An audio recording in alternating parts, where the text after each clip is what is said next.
नमस्कार साथियों। तो आज है 9 दिसंबर 2025। दोस्तों आज एक्सपायरी के दिन बाजार थोड़ा सा वॉलेटाइल जरूर था, थोड़ा वीकनेस भी मार्केट में था।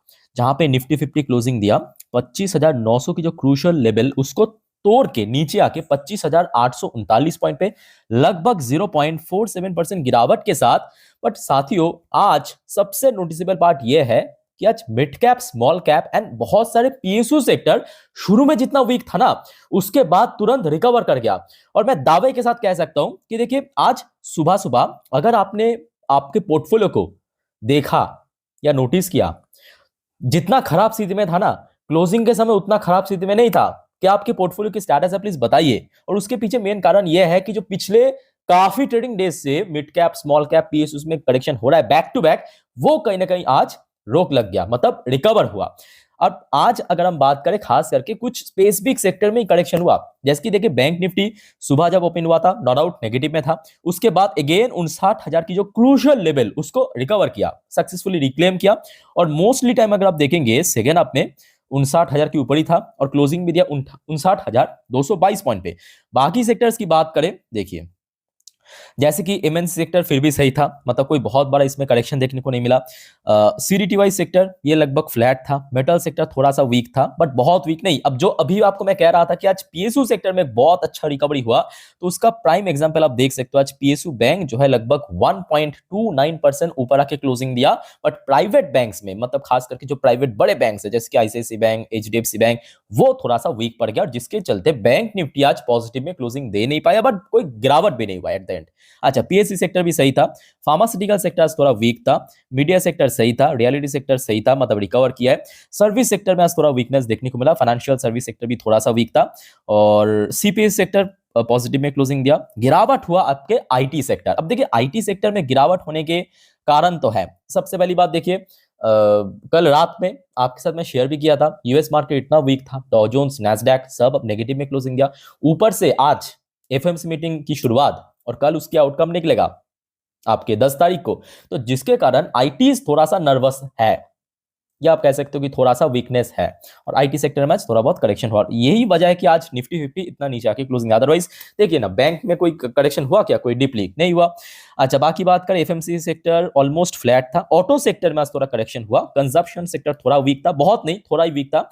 बैंक निफ्टी आपके सामने। एनर्जी सेक्टर में कहूंगा एकदम सही था। ये तो दोस्तों आज बाजार की सिलसिला हो गया। इवन इस बारे में अगर आप देखेंगे, मैं कल रात की ये देखिए 10:30 वाली वीडियो में भी अपडेट दे दिया था कि अचानक गिफ्ट निफ्टी गिर गया, तो मोस्टली चांस था कि आज मार्केट थोड़ा सा वीकनेस के साथ ओपन होगा। वैसा हुआ भी, इवन वीकनेस के साथ क्लोजिंग भी दिया। और दोस्तों आप सभी को रिक्वेस्ट करूंगा, आप अगर इस चैनल पे नए हो या चैनल को अभी तक सब्सक्राइब नहीं किया ना, तो प्लीज फटाफट कर लीजिए सब्सक्राइब, ऐसे इंफॉर्मेटिव वीडियो हर रोज हर वक्त पाने के लिए। और रात की जो 10:30 वाली वीडियो आता है ना, उसको तो मिस मत करना, जिस पर हम अगले दिन बाजार में क्या हो सकता है, मतलब कहां पे रेजिस्टेंस, सपोर्ट वगैरह सब डिटेल में हम चर्चा करते हैं। खैर, चर्चा का बात हो ही रहा है, तो हम डोनाल्ड ट्रंप को कैसे मिस कर सकते हैं, क्योंकि डोनाल्ड ट्रंप की दिमाग में फिर से आ चुका है टैरिफ। बीच में कुछ दिन मतलब चुपचाप था कि चलो एकदम टैरिफ वैरिफ नहीं है, बट अभी दिमाग में टैरिफ आ चुका है। अब ये दोस्तों आज सुबह की अपडेट है। देखिए ये आज सुबह की अपडेट है। Trump warn of new tariffs on India. भारत को फिर से टारगेट किया। Say they should not dump price in US. भाई देखो दोस्तों, ये जो खबर है ना, ये तो मिडनाइट पे आया था। अब देखिए मिडनाइट में तो वीडियो बनाना पॉसिबल नहीं है ना। सो जब भी आया था ना, मैं तुरंत मेरे इंस्टाग्राम में दे चुका हूं। तो आप में से कोई अगर मुझे फॉलो करते इंस्टाग्राम पे, उनको तो सुबह सुबह ही पता चल गया ऐसा कुछ हुआ है। और कोई अगर है इंस्टाग्राम में आप में से, तो मैं आप सभी को कहूंगा फॉलो कर सकते हो मुझे। वहां पे मैं टाइम टू टाइम जानकारी वगैरह देते रहता हूं। तो लिंक आपको इस वीडियो के नीचे डिस्क्रिप्शन बॉक्स में मिल जाएगा, मेरे इंस्टाग्राम हैंडल की। अब देखिए मुद्दा क्या है, पहले आप ध्यान से सुनिए और समझिए। अब मैं कहूंगा ये भी एक, मैं कहूंगा प्राइमरी रीजन तो नहीं है, बट सेकेंडरी रीजन है जिसके कारण आज बाजार शुरू से ही थोड़ा बहुत वीक था। ये भी एक सेकेंडरी रीजन है। देखिए, US president Donald Trump has warned that he may introduce new tariff. तो मतलब अभी टैरिफ को इंट्रोड्यूस नहीं किया, बट थ्रेट किया है। ठीक है, इंट्रोड्यूस नहीं किया बट थ्रेट किया है ऑन एग्रीकल्चरल इंपोर्ट। ठीक है, स्पेशली ऑन राइस इंपोर्ट। अब देखिए अलग से बताने की जरूरत नहीं है, भारत जो है ना दुनिया की टॉप 3 राइस एक्सपोर्टर है, और खास करके बासमती राइस। बासमती राइस और नॉन बासमती राइस में फर्क क्या है? बासमती राइस मतलब जो सेंटेड राइस है, थोड़ा अच्छी खुशबू वाली राइस होता है ना, थोड़ा लंबा दाना आप देख सकते हो, नॉन बासमती राइस जो नॉर्मल चाल है, ठीक है, वही है। तो यहाँ पे भारत को थ्रेट किया। एंड फर्टिलाइजर फ्रॉम कनाडा, तो मतलब सिर्फ से सिर्फ भारत नहीं, भारत को थ्रेट किया आपके राइस के ऊपर बेस करके कि यहाँ पे आगे टैरिफ इंपोज करेगा, यूएस कर सकता है। और फर्टिलाइजर को लेके थ्रेट किया है कनाडा को। As trade talk with both countries continue without major progress. और दोनों ही देशों के साथ आप देखिए अभी तक कोई ट्रेड डील कंफर्म साइन नहीं हुआ। भारत के साथ बातचीत चल रहा है, सुनने को आ रहा है कि 10 तारीख को यूएस ट्रेड एडमिनिस्ट्रेशन की तरफ से जो ऑफिशियल आएंगे, बातचीत होगा। और सुनने को यह भी आ रहा था कि इस बार शायद कंफर्म हो जाएगा। लेट्स सी क्या होता है। उसके पहले तो अभी एक थ्रेट मिल गया। Trump made the remark during a meeting at the White House where he unveiled a multi-billion dollar farm relief package for American farmers। तो डोनाल्ड ट्रंप की मन पे क्यों आया कि क्यों भारत को या कनाडा के ऊपर हम नया टैरिफ इंपोज करेंगे, कनाडा के ऊपर फर्टिलाइजर के ऊपर बेस करके, भारत के ऊपर बासमती राइस के ऊपर बेस करके। तो डोनाल्ड ट्रंप देखा कि मतलब यूएस की जो फार्मर्स है ना, वो लोग थोड़ा स्ट्रगल कर रहा है। क्यों स्ट्रगल कर रहे हैं? क्योंकि देखिए वहां पे भी तो उगता है ना राइस वगैरह, चाल वगैरह उगता है। बट वहां पे जो चाल उगाने की कह सकते हो कि कॉस्टिंग है या जो प्राइस है ना, बहुत महंगा है। और भारत उससे सस्ता देता है, भारत उससे सस्ता देता है। तो जिस वजह से वहां का जो फार्मर्स है वो स्ट्रगल कर रहा है। तो जिसके कारण एक तो फार्मर्स के लिए एक मतलब मल्टी बिलियन डॉलर की एक पैकेज डिक्लेयर किया, रिलीफ पैकेज, यहाँ पे आप साफ देख सकते हो। और उसके साथ साथ जिन सब देशों से राइस आता है, मतलब यूएस में आता है, यूएस इंपोर्ट करते हैं, उन सब देशों के ऊपर टैरिफ इंपोज करने का प्लान भी किया। क्लियर हो चुका है। बट हाँ, अभी तक कितने परसेंट टैरिफ या बाकी डिटेल में यहाँ पे कुछ भी नहीं कहा। सिर्फ यही कहा कि मतलब फ्यूचर में कहीं ना कहीं बासमती राइस के ऊपर टैरिफ लग सकता है, भारत सहित जितने भी राइस एक्सपोर्टर देश है।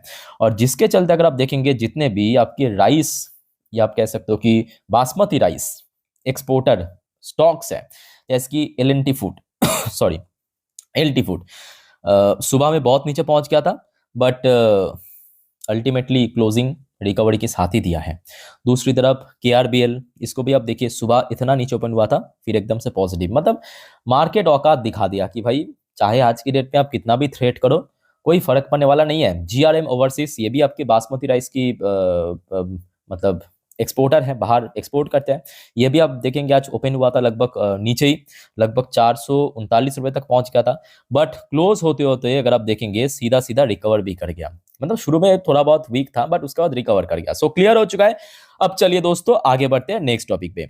अच्छा, मनी कंट्रोल की वेबसाइट में कुछ वाइटल पॉइंट मेंशन किया कि क्या वजह है कि आज मार्केट शुरू से ही थोड़ा बहुत वीक था, वीक क्लोजिंग दिया। भले ही देखिए आज मिड कैप स्मॉल कैप चल गया, इवन पोर्टफोलियो भी अच्छा रिकवरी होने का ही उम्मीद है।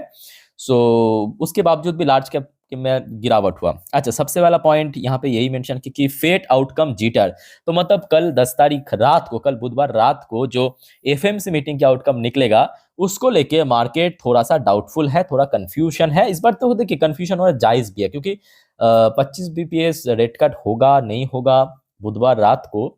सो कुछ एक्सपर्ट का कहना है कि हो भी सकता है, कुछ एक्सपर्ट का कहना है कि नहीं भी हो सकता है। सो लेट्स सी, देखा जाएगा। बट इसका इम्पैक्ट मैं कहूंगा भारत की जो बैंकिंग सेक्टर या बाकी सेक्टर में नहीं, बट आईटी सेक्टर में बहुत अच्छे से देखने को मिलेगा। और आज भी हमने देखा जिस वजह से आईटी सेक्टर थोड़ा बहुत वीक था। दूसरा पॉइंट जो अभी आपको मैं समझाया कि tariff threat on India's rice export to US, तो ये तो ऑलरेडी आपको मैं एक्सप्लेन कर चुका हूं। तो ये मैं कहूंगा एक सेकेंडरी रीजन है जो आज बाजार को थोड़ा सा वीक किया है। अच्छा, परसिस्टेंट एफआईएस सेलिंग, ये मैं कहूंगा एक बहुत इंपॉर्टेंट फैक्टर है। इवन मैं आपको पिछले काफी महीनों से बार बार कह रहा हूं कि देखिए विदाउट एफआईएस इनफ्लो मार्केट में कोई स्ट्रॉन्ग रिकवरी की चांस बहुत कम है भाई, बहुत कम है। ठीक है, हाँ डीआईएस बाजार को सपोर्ट कर रहा है, रिटेल इन्वेस्टर्स भी लगातार सपोर्ट कर रहा है।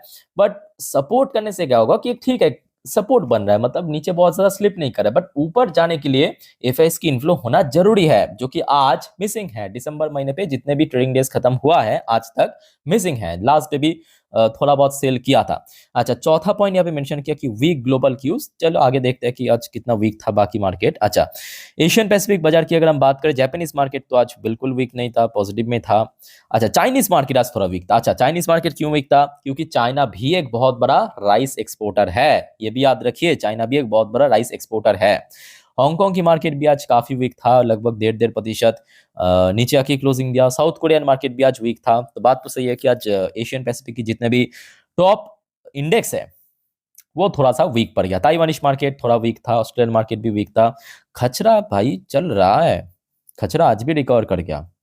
न्यूजीलैंड की मार्केट भी आज वीक था, मलेशियन मार्केट फ्लैट था, इंडोनेशियन मार्केट वीक था, सिंगापुर मार्केट ठीक ठाक था, थाईलैंड की मार्केट भी ठीक ठाक थी। यानी मोस्टली जो आज एशियन पैसिफिक की जो बड़े मार्केट है, चाइना, साउथ कोरिया, हांगकांग, यहाँ की मार्केट आज थोड़ा बहुत वीक पड़ गया। ठीक है। अच्छा, और कुछ फैक्टर्स है, जैसे कि देखिए कल रात पे भी हमने देखा था यूएस मार्केट की पोजीशन थोड़ा बहुत वीक ही था, क्लोजिंग तक भी वीक ही था। और आज सुबह से भी अगर आप देखेंगे डॉ जोन्स की पोजीशन, मतलब डॉ जोन्स की जो फ्यूचर की पोजीशन थोड़ा बहुत वॉलेटाइल था। ठीक है। और नैस्डैक की फ्यूचर की पोजीशन भी आप देख सकते हो काफी वॉलेटाइल था। तो फिलहाल दोस्तों इस टॉपिक को हम आज रात की 10:30 वाली वीडियो में डिटेल में चर्चा करेंगे, मिस मत कीजिएगा वो वीडियो। ठीक है, इसी चैनल पे आ जाएगा। अच्छा, एक और फैक्टर ये भी है कि यार देखिए आज इंडियन करेंसी की वैल्यूएशन में थोड़ा सा गेन हुआ है। कल रात में हमने कितना देखा था, 90.1 समथिंग पहुंच गया था, है ना। अभी आप देख सकते हो प्राइस डिक्लाइन हुआ, प्राइस गिरा है, मतलब वैल्यूएशन इंक्रीज हुआ। बट ये भी फैक्ट है कि जब तक ना एफएस की बाइंग देखने को मिले तब तक थोड़ा टफ तो है मार्केट में रिकवरी की। ओके, सो दोस्तों ये कुछ इंपॉर्टेंट फैक्टर्स एंड खबरें आपके साथ मैं शेयर किया मार्केट के बारे में। अच्छा, याद रखना वैसे आज केएनएस टेक्नोलॉजी तो रिकवर कर गया, जो कि एक्सपेक्टेशन था। मैं आपको कल भी कहा था, ये देखें, ये कल केएनएस टेक्नोलॉजी को अपडेट है। मैं आपको क्या कहा था कि आज सर्किट लग सकता है, अपर सर्किट, है ना। लग गया तो सिंपल बात है। तो बहुत सारे न्यूज आया है, उसको भी हम नेक्स्ट वीडियो में कवर करेंगे। इवन और भी बहुत सारे टॉपिक के ऊपर हम आगे वीडियो में जानकारी देंगे। सो दोस्तों एक भी अपडेट मिस मत करना। कोई कंफ्यूजन है, कोई शेयर कवर में पूछना है, कमेंट बॉक्स खुला है आपके लिए, फटाफट कमेंट करके बताइए। बाकी इस वीडियो को वाइंड अप करता हूं, मिलते हैं नेक्स्ट वीडियो में। टेक केयर, बाय बाय, जय हिंद।